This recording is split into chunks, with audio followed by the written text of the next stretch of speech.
বিএনপির যুগ্ম মহাসচিব শহীদ উদ্দিন চৌধুরী অ্যানি বলেছেন, যিনি পালিয়ে গেছেন তিনি তো রাজনৈতিক পরিবারের সদস্য ছিলেন, তার সম্মানটা তো তিনি নিতে পারেননি।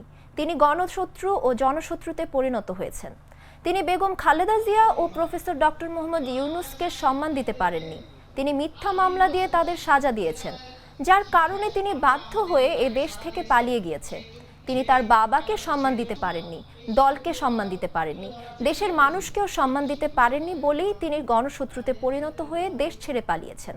আজ দুপুরে বাংলাদেশ মাদ্রাসা জেনারেল টিচার্স অ্যাসোসিয়েশন লক্ষ্মীপুরের তৃতীয় সম্মেলনে প্রধান অতিথির বক্তব্যে তিনি এসব কথা বলেন। সংগঠনের ব্যানারে সদর উপজেলা পরিষদ মিলনায়তনে এ সম্মেলনের আয়োজন করা হয়।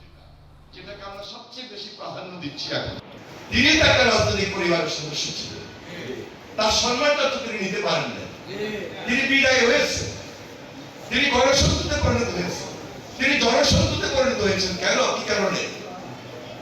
কারণ তিনি বেগম খালেদা জিয়াকে সম্মান দিতে পারেন নাই, তিনি প্রফেসর ডক্টর মোহাম্মদ ইউনূসকে সম্মান দিতে পারেন নাই, তিনি মিথ্যা মামলা দিয়ে সাজা দিয়েছেন, যার কারণে তিনি বাধ্য হয়ে এই দেশ ছেড়েছেন, পালিয়ে গিয়েছেন।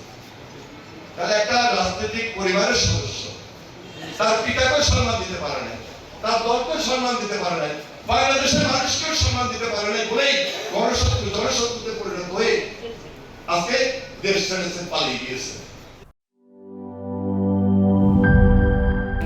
স্যার, আমাদের নতুন প্রোডাক্ট সিক্সার্স দেখতে তো ভালো, খেতেও ভালো। তুমি একটু বেশিই বলো। জানি স্যার, বিশ্বাস করবেন না, তাই সুপার স্লো মোশন ক্যামেরা নিয়ে এসেছি।